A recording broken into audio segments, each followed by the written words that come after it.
عجبني تصريح مدرب منتخب اسبانيا بانه استدعى ابراهيم دياز للمنتخب الاسباني ب1 مارش اذا مش غلطان، لكن ابراهيم ب9 من نفس الشهر تواصل معه واعتذر عن الانضمام واكد للمدرب بانه لن يلعب سوى للمغرب.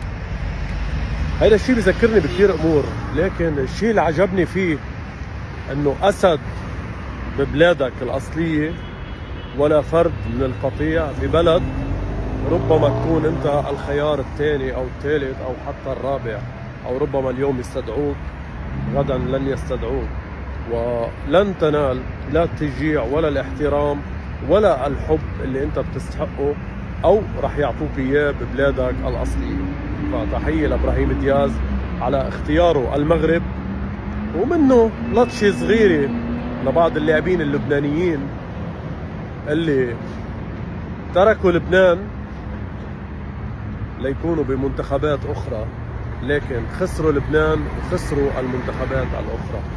ما عليه، تعافيت بلدك، اذا قادر تنضم لمنتخبات مثل المانيا واسبانيا وايطاليا وغيرها روح والقلب داعي لك، لكن اذا مش قادر تنضم لهم على القليل فيد بلدك الاصلي وفيد بلاد اهلك.